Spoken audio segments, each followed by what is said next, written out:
Hello friends, welcome back to my channel. उम्मीद करती हूँ कि आप सभी अच्छे होंगे। तो आज की जो वीडियो है उसमें हम सप्रसंग व्याख्या कैसे करनी चाहिए, क्या गलतियाँ नहीं करनी चाहिए और बच्चे क्या गलती करते हैं जिसके वजह से सप्रसंग व्याख्या के सारे नंबर उनके एग्ज़ाम में कट जाते हैं। उनको समझ ही नहीं आता है कि आखिर उनकी गलती क्या थी। उनको लगता है कि उन्होंने सप्रसंग व्याख्या में व्याख्या की तो है, उन्होंने विशेष लिखा तो है, उन्होंने प्रसंग लिखा तो है। जब सारी व्याख्या में हमने चीजें लिखी हैं तो हमारे सप्रसंग व्याख्या में नंबर क्यों कटे। ठीक है, तो अधिकतर बच्चों को ये समझ ही नहीं आता है कि सप्रसंग व्याख्या कैसे करी जानी चाहिए। ठीक है, तो आज की इस वीडियो में हम यही डिस्कस करने वाले हैं। ध्यान से इस वीडियो को देखिएगा। ठीक है, कोई डाउट हो तो आप मुझसे कमेंट में भी पूछ सकते हैं। ठीक है, तो देखिए, पहले मैं आपको ये बताती हूँ कि सप्रसंग व्याख्या में बच्चे क्या गलती करते हैं। देखिए, सबसे पहली गलती जो बच्चे करते हैं वो ये करते हैं कि बच्चे संदर्भ नहीं लिखते हैं। बच्चे प्रसंग से ही शुरू करते हैं। पहले प्रसंग लिख देंगे, फिर व्याख्या लिख देंगे और फिर विशेष लिख देंगे। ठीक है, सबसे पहले आपको संदर्भ लिखना चाहिए। संदर्भ में आपको क्या लिखना होता है? संदर्भ में आपको ये लिखना होता है कि जो कवि है। और हाँ, एक गलती और जो मैं आपको बताना चाहूंगी, जो बच्चे और भी सबसे बड़ी ब्लंडर जैसी गलती करते हैं, वो ये करते हैं कि जो चीजें संदर्भ में लिखनी होती हैं वो बच्चे प्रसंग में लिख देते हैं, क्योंकि उनको पता ही नहीं होता है कि संदर्भ भी लिखते हैं। ठीक है, तो देखिए, अब जब मैं आपको गलती बताऊंगी तो आपको समझ आएगा कि हाँ, आप कितनी बड़ी गलती करते थे। तो देखिए, संदर्भ में आपको लिखना होता है कि जो पंक्तियां आपको सप्रसंग व्याख्या करने के लिए दी गई हैं, उन पंक्तियों की जब आप व्याख्या करते हैं तो वो पंक्तियां किस लेखक ने लिखी हैं, किस कवि ने लिखी हैं, ये आपको संदर्भ में लिखना होता है, ना कि प्रसंग में।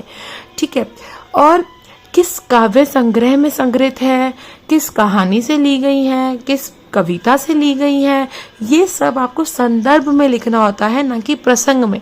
यानी कि इन शॉर्ट कहने का मतलब ये है कि आपको संदर्भ में दो चीजें लिखनी होती हैं कि वो पंक्तियां जो हैं वो किस कवि ने लिखी हैं और किस काव्य संग्रह में या किस कहानी में दी गई हैं। ठीक है, अगर आप अपनी सप्रसंग व्याख्या को और अच्छा बनाना चाहते हैं तो आप इसमें और चीजें भी ऐड ऑन कर सकते हैं। जैसे कि जब आप ये लिख रहे हैं कि ये पंक्तियां इस कवि ने लिखी है, तो वो जो कवि है वो आपको अगर मालूम है, अगर आपको अच्छे से मालूम है कि वो कवि आदिकालीन का है या वो मध्यकालीन का है या वो आधुनिक काल का है, तो वो भी आप मेंशन कर सकते हैं कि ये आदिकालीन कवि। ठीक है, इस तरीके से आप मेंशन कर सकते हैं संदर्भ में। और फिर आप आगे ये मेंशन कर सकते हैं कि ये कविता इसके द्वारा रचित है, इस काव्य आदिकालीन के कवि द्वारा रचित है और इस काव्य संग्रह में संग्रहित है। ठीक है, या फिर आप काल मेंशन कर सकते हो कि किस काल के कवि हैं, या फिर आप ये मेंशन कर सकते हो कि वो जो कवि है उनके गुरु के नेम से आप मेंशन कर सकते हो कि निजामुद्दीन औलिया। आपको पता होगा कि हमने इनके ऊपर चर्चा भी की है अपनी वीडियो में, जब हम अमीर खुसरो के दोहे, गीत और कव्वाली पढ़ रहे थे, तो आपको पता होगा कि अमीर खुसरो के गुरु का नाम निजामुद्दीन औलिया था। ये मैं आपको उदाहरण के रूप में बता रही हूँ। ठीक है, तो मैं आपको ये इसलिए बता रही हूँ जिससे आपको समझ आए कि आपको क्या संदर्भ में लिखना होता है, आप कभी गलती ना करो आइंदा। ठीक है, तो आपको ये पता होगा कि अमीर खुसरो के गुरु निजामुद्दीन औलिया है।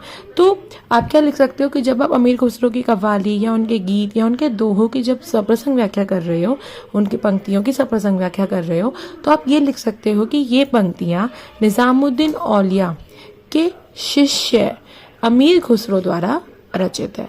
ठीक है, आप इस तरीके से भी लिख सकते हो जिससे कि पढ़ने वाले को, यानी कि टीचर को, प्रोफेसर को, जो भी आपकी कॉपी को चेक कर रहा है, उसको ये लगता है कि हाँ, बच्चे को डीप नॉलेज है। ठीक है, क्योंकि आप ग्रेजुएशन कर रहे हो हिंदी में, आप पोस्ट ग्रेजुएशन कर रहे हो, तो आपको इतनी नॉलेज होनी चाहिए। और आगे यूजीसी नेट हिंदी में भी ये क्वेश्चंस पूछे जाते हैं। ठीक है, तो अब आपको समझ आ गया कि आपको संदर्भ में क्या लिखना है। आपको लिखना होता है कि कवि जो है वो, ये पंक्तियां किस कवि द्वारा रचित हैं, किस लेखक द्वारा रचित है। ठीक है, उनका राइटर कौन है, उनका पोएट कौन है। और पोएट के साथ साथ आप उनका जो काल है वो आप काल मेंशन कर सकते हो, आदि काल, भक्ति काल, रीति काल, आधुनिक काल, या फिर उनके गुरु या ठीक है, इनको मेंशन कर सकते हो अपने संदर्भ को और अट्रैक्टिव दिखाने के लिए। ठीक है, ये मैं आपको एड ऑन्स बता रही हूँ। जैसे आपके नंबर कटने की तो बहुत दूर की बात है, बल्कि आपको नंबर प्लस ही होंगे। जहां आपको 8 नंबर मिल रहे होंगे ना 15 में से 12 में से, वहां आपको 10 नंबर ही मिलेंगे, कटेंगे नहीं। ठीक है, ये मैं आपको एड ऑन्स बता रही हूँ कि आप इतना लेकर चलिए कि जिस कवि के बारे में, जिस कवि की पंक्तियां पढ़ रहे हैं उस कवि के बारे में आपको थोड़ा बहुत पता होना चाहिए। इसलिए मैं अपनी हर वीडियो में जब भी कोई प्रश्न, जब भी कोई सप्रसंग व्याख्या करवाती हूँ तो उससे पहले मैं थोड़ा बहुत व्यक्तित्व, थोड़ा बहुत जीवन परिचय भी बताती हूँ। इसके ऊपर मैंने अलग से वीडियोस बना रखे हैं उनके जीवन परिचय और व्यक्तित्व को लेकर। अगर आप में से किसी ने नहीं देखे तो आप जाकर देख सकते हैं। ठीक है, तो जब तक आप किसी कवि को नहीं पहचानेंगे, उसका व्यूज को नहीं जानेंगे, वो किस नजर से सोसाइटी को देखते हैं, वो किस नजर से समाज को देखते हैं, वो किस नजर से राइट्स को देखते हैं, जो ह्यूमन राइट्स हैं। ठीक है, तो जब देखिए, इतना तो आपको पता होगा कि कोई लेखक या कोई कवि जब रचता है तो वो वही रचता है जो उसको समाज में नजर आ रहा होता है ना। तो समाज को वो किस नजर से देख रहा है ये तभी तो आप पहचान पाएंगे ना, जब आपको पता होगा कि कवि के खुद के व्यूज क्या हैं। ठीक है, तो आपको कवि के बारे में इतना पता होना चाहिए कि वो किस काल का कवि है, किसका गुरु थे, किसके शिष्य थे। जैसे कि अगर सपोज अमीर खुसरो जो है वो सपोज आदिकाल के कवि हैं, तो आप इतना आपको हिंट मिल जाएगा कि आदिकालीन समय जो स्थितियां हैं समाज की वो ये थी। तो आप ये उम्मीद करके चल सकते हैं कि अमीर खुसरो ने उस टाइम पे जो रचनाएं लिखी होंगी वो मोस्टली इन्हीं परिस्थितियों को लेकर लिखी होंगी। ठीक है, ये पंक्तियां उन्हीं से रिलेटेड होंगी। तो इतना आपको थोड़ा बहुत हिंट हो जाना चाहिए। ठीक है, तो पहली बात मैंने आपको अभी तक ये बताई कि जिस भी रचना का प्रश्न हल करने जा रहे हैं, जिस भी पंक्ति की आप सप्रसंग व्याख्या करने जा रहे हैं, आपको उसके लेखक और उसके कवि के बारे में थोड़ा बहुत ज्ञात होना चाहिए, थोड़ा बहुत मालूम होना चाहिए, तभी आप उनकी लिखी हुई रचनाओं को समझ पाएंगे। ठीक है, ये पहली बात आपको समझ आ गई। दूसरी चीज ये कि जब आप सप्रसंग व्याख्या करें तो सबसे पहले संदर्भ लिखा जाता है, ना कि प्रसंग। प्रसंग में बच्चे लिख देते हैं जो संदर्भ में लिखा जाता है, प्रसंग में ये सब कुछ नहीं लिखा जाता। वो पंक्तियां किस कवि द्वारा रचित हैं और किस काव्य संग्रह में संग्रहित हैं, ये सब संदर्भ में लिखा जाता है, प्रसंग में नहीं। और आपके नंबर बिल्कुल भी ना घटे, इसलिए मैंने आपको एड ऑन्स भी बता दिए हैं कि आप गुरु, आप काल मेंशन कर सकते हैं, काव्य संग्रह का नाम मेंशन कर सकते हैं, ये सब आप संदर्भ में लिखते हैं। ठीक है, अब आगे बढ़ते हैं। उसके बाद संदर्भ के बाद आप प्रसंग लिखते हैं। प्रसंग में आप क्या लिखते हैं कि वो प्रेम प्रसंग है, वो आध्यात्मिक प्रसंग है, वो कौन सा प्रसंग है। पंक्तियां जब आप पढ़ते हैं तो वो पंक्तियों में कवि ने क्या सोचकर लिखी है। ठीक है, वो आध्यात्मिक व्यू से लिखी है या वो राधा और कृष्ण के प्रेम को लेकर लिखी गई है, वंदना की गई है। ठीक है, तो ये सब आपको प्रसंग में बताना होता है कि जो प्रसंग है वो प्रेम प्रसंग है, वो वात्सल्य प्रसंग है, उसमें ममता बताई गई है, उसमें आखिर बताया क्या गया है, तो उसमें प्रसंग बताए जाते हैं। जैसे मैं आपको एग्जाम्पल के तौर पे बताऊं कि जब आपने कृष्ण जी की किताबें पढ़ी होंगी तो उसमें कई जगह प्रसंग शब्द का यूज करा गया, प्रयोग किया गया कि कृष्ण जी का प्रेम प्रसंग राधा के साथ, इस तरीके के आपने पढ़े होंगे, है ना।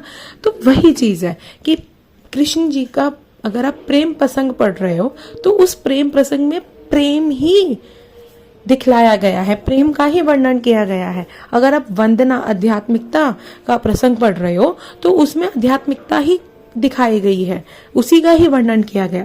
तो पंक्तियों के माध्यम से कवि ने किस चीज का वर्णन किया है ये प्रसंग के अंदर लिखना होता है।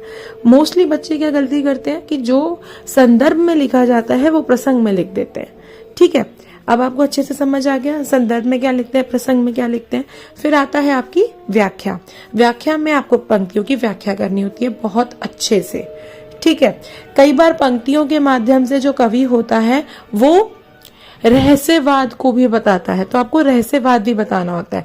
जैसे कई बार होता है कि हमने अमीर खुसरो के कव्वाली, गीत और दोहे पढ़े हैं, तो आपने ये देखा होगा कि वहां पर पुत्री पिता के माध्यम से जीवात्मा और परमात्मा के मिलन को दिखाया गया है ना। तो यहाँ पर रहस्यवाद क्या है, रहस्यवाद ये है कि कुछ पात्रों के माध्यम से एक तरह से रहस्य दिखाया गया।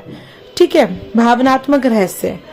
जीवात्मा और परमात्मा का, तो आपको अपने पंक्तियों में वो भी मेंशन करना होता है। ये नहीं कि पंक्तियों में पुत्री और पिता के बारे में बता रखा है कि जो पुत्री है वो बोल रही है कि आप मुझे दूसरे घर में क्यों भेज रहे हैं, दूसरे ससुराल में आप मुझे क्यों भेज रहे हैं, खुद से अलग क्यों कर रहे हैं।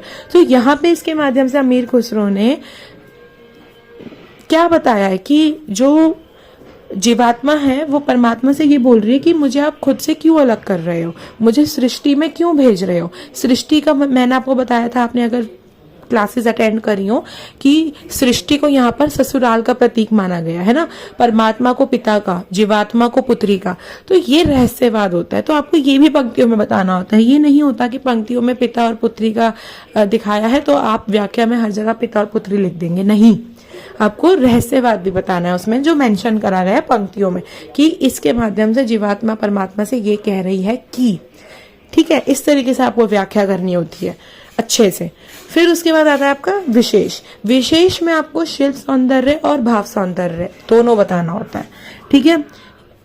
भाव सौंदर्य में आप क्या बताते हो, जो पंक्तियों के माध्यम से भावों को उजागर किया गया है, ठीक है। शिल्प सौंदर्य में आप क्या बताते हो कि जो स्पेसिफिकली अगर मैं बताऊं तो ग्रामर कि अलंकारों का प्रयोग किया गया है, मुहावरों का प्रयोग किया गया है, मिश्रित शब्दावली है, ये सब बताना होता है आपको शिल्प सौंदर्य में, ठीक है। ये आपको विशेष में लिखना होता है। कई बच्चे विशेष में क्या गलती करते हैं कि सीधा लिख देते हैं अलंकारों का प्रयोग किया गया है, मुहावरों का प्रयोग किया गया है। ऐसे नहीं बताना होता। पंक्ति में जहां पर मुहावरे का या अलंकार का प्रयोग किया गया है वो आपको शब्द उठाना है और उसके सामने मेंशन करना है कि अनुप्रास अलंकार का प्रयोग किया गया है। आपको उस अलंकार का नाम भी लिखना है, आपको उस मुहावरे का नाम भी लिखना है, आपको उस शब्दावली का नाम भी लिखना है, ठीक है। आपको वो सब चीजें मेंशन करनी है जो पंक्ति में दे रखी हैं, ठीक है। ये नहीं कि अलंकारों का प्रयोग किया गया है। सपोज कहीं पंक्ति में अनुप्रास अलंकार का प्रयोग है, ठीक है। मैं उदाहरण के रूप में आपको बताती हूँ कि सपोज कहीं पंक्ति में अलंकार का प्रयोग किया गया है। अब जहां पर अलंकार का प्रयोग किया गया है और कौन से अलंकार का प्रयोग किया गया है ये आपको लिखना होगा अपने शिल्प सौंदर्य में विशेष के अंदर, ठीक है। पहले आप कैसे लिखेंगे, वो वर्ड उठाएंगे जहां पे अलंकार का प्रयोग किया गया उसको आप इन्वर्टेड कॉमा में डालेंगे और डैश करके लिखेंगे अनुप्रास अलंकार का प्रयोग किया गया है। इस तरीके से आपको विशेष लिखना होता है। तो बच्चे सबसे बड़ी गलती यही करते हैं कि उनको संदर्भ नहीं समझ आता है। जो संदर्भ में लिखा जाता है वो प्रसंग में लिख देते हैं, फिर जो प्रसंग में लिखना होता है वो तो लिखते ही नहीं है, फिर सीधा व्याख्या कर देंगे। उसके बाद विशेष में इस तरीके से लिख देंगे कि अलंकारों का प्रयोग किया गया है, ज्ञात्मकता है, भाषा सरल और सहज है। इस तरीके से नहीं लिखना होता है, ठीक है। ये चीजें जो बच्चे गलती करते हैं ना उससे तो नंबर आते ही नहीं है, माइनस में चले जाते हैं नंबर। और मैं सच बता रही हूँ अपने एक्सपीरियंस से, पूरे पेपर में सबसे आसान क्वेश्चन सप्रसंग व्याख्या को हल करना होता है।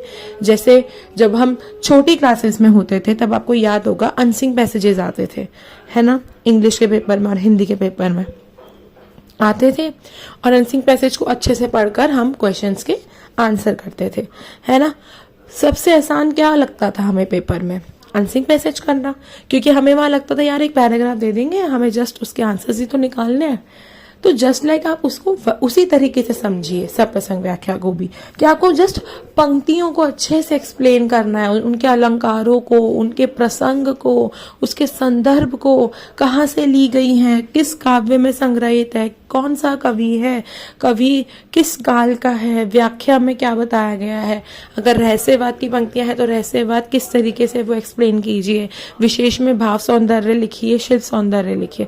तो जस्ट आपको सप्रसंग व्याख्या जो करनी है वो पंक्तियों को समझा कर ही करनी है, ठीक है। तो जितना अनसिंग पैसेज हमें इजी लगता था उतना ही ग्रेजुएशन और पोस्ट ग्रेजुएशन के पेपर में सप्रसंग व्याख्या करना होता है। अगर आप कुछ भी पढ़कर नहीं जा रहे हो, ठीक है, और आपका 75 नंबर का पेपर और आपको 2 सप्रसंग व्याख्या करनी है, तो अगर आप अच्छे से जिस तरीके से मैं आपको बता रही हूँ अगर आप उस ढंग से सप्रसंग व्याख्या कर आते हैं तो सप्रसंग व्याख्या में आपके कहीं पर कोई नंबर नहीं जाने वाला, ठीक है। और सप्रसंग व्याख्या का जो पेपर में आपने देखा होगा सबसे पहला प्रश्न ही सप्रसंग व्याख्या आता है। तो आपने सुना ही होगा, first impression is the last impression. अगर आप व्याख्या अच्छे से करेंगे तो सबको ये लगेगा कि हाँ आप अच्छे से पढ़ कर आए हो। ठीक है, बाकी सब क्वेश्चंस को भी आप इसी तरीके से करिए कि अगर आपको पता होगा कवि किस काल का है, कवि के बारे में पता होगा, अगर आप उनकी रचना को पढ़ने से पहले कवि के बारे में पढ़ेंगे तो ऑब्वियसली आप पूरा पेपर अच्छे से कर आएंगे। ठीक है, और मैं आपको वही क्वेश्चंस बताती हूँ, वही क्वेश्चंस हम लोग डिस्कस करते हैं जो कि PYQs में आए होते हैं। भाषा शैली का क्वेश्चन, ठीक है, चरित्र चित्रण का क्वेश्चन, ठीक है, समीक्षा का क्वेश्चन जिसमें आपको वातावरण सब कुछ बताना होता है, उसके 5-6 पॉइंट्स होते हैं, है ना। ठीक है, सप्रसंग व्याख्या, तो मैं वही चीज करवाती हूँ जो PYQs में आए हुए होते हैं। तो अगर आप अच्छे से मेरी वीडियोस को देखेंगे तो आपको कहीं कोई दिक्कत नहीं आएगी। अच्छे से नोट्स बनाइए, अच्छे से पढ़िए, और कोई दिक्कत हो तो आप मुझे कमेंट में बता सकते हैं।